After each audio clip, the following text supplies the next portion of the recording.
السلام علیکم دوستو، میرا نام ہے نوید خان اور آپ دیکھ رہے ہیں انفو ٹی وی۔ پیارے دوستو، پاکستان میں ویسے تو کافی تاریخی مقامات پائے جاتے ہیں،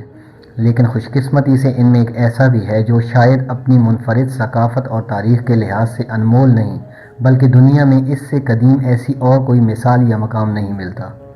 آج سے ہزاروں سال قبل صوبہ سندھ کے شہر لاڑکانہ سے تقریباً 28 کلومیٹر دور دریائے سندھ کے کنارے دنیا کا سب سے پہلا قدیم شہر آباد تھا، جسے موہنجو دڑو کے نام سے پکارا جاتا ہے، جس کے معنی موت کا ٹیلہ ہے۔ جبکہ آج بھی اس شہر کو دنیا کا پہلا میٹروپولیٹن سٹی تصور کیا جاتا ہے، جس کی منصوبہ بندی اور انجینئرنگ کا کام دیکھ کر آج بھی لوگ حیران رہ جاتے ہیں۔ لہٰذا آج کی اس ویڈیو میں ہم دیکھیں گے کہ ہزاروں سال پہلے اس تہذیب کی ایجاد کردہ چیزیں، ٹیکنالوجی یا ڈیزائن کیسے آج کی جدید دنیا میں بھی راج کر رہی ہیں، اور اس قدیم دور میں اس ٹیکنالوجی کا استعمال کیسے کیا جاتا تھا۔ پیارے دوستوں، موہنجو دڑو نامی یہ شہر مٹی کے ایک بڑے ٹیلے پر آباد کیا گیا تھا، اور بعض شواہد سے یہ بات بھی سامنے آتی ہے کہ اس زمانے میں یہاں کے باسیوں کا مذہب بدھ مت تھا، اور منموہن نامی ایک شخص جو کہ اس شہر کو آباد کرنے میں پیش تھا، جس کے سبب اس شہر کا نام موہنجو دڑو پڑ گیا۔ اگر دنیا کی قدیم تہذیبوں کا بغور مطالعہ کیا جائے تو بہت کم تہذیبیں ایسی ملیں گی جو باقاعدہ کسی منصوبہ بندی کے تحت معرض وجود میں آئی ہوں گی،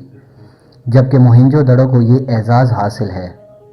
کہ اس کی تعمیر ایک منصوبہ بندی کے تحت عمل میں لائی گئی تھی۔ یہ قدیمی شہر ایک بڑی گلی سے نکلتا ہے اور دیگر تمام ظاہری گلیاں ایک دوسرے کو 90 درجے کے زاویے پر کاٹتی ہیں،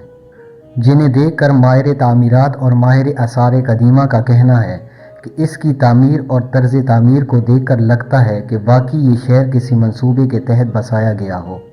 اور آج بھی ان گلیوں کو دیکھے تو صاف پتہ چلتا ہے کہ یہ ایک ترتیب اور زبردست منصوبہ بندی سے بنائی گئی ہوں گی۔ جبکہ ان گلیوں میں پکی اینٹوں سے بنے بیت الخلاء اور کنویں کے ذریعے صاف پانی کی سہولت بھی موجود تھی، اور مکانوں سے گندے پانی کے نکاس کے لیے زیر زمین نالیاں آج ہزار سال بعد بھی جوں کی توں موجود ہیں۔ پیارے دوستو، اس شہر کے ساتھ سب سے بڑا سانیہ یہ ہوا کہ اس سے ملنے والی اشیاء، مثلا مٹی کے برتن اور دیواروں پر لکھی تحریروں کو آج تک نہیں پڑھا جا سکا، جس کی وجہ سے بہت سارے راز مٹی کے ساتھ دفن ہوئے نظر آ رہے ہیں۔ جبکہ بہت ساری بین الاقوامی کانفرنسز ہوئیں جن میں دنیا کے نامور ماہرین نے شرکت کی، لیکن یہاں کی پراسرار قدیم زبان اور تحریروں کو سمجھنے کی گتھی سلجھ نہ سکی،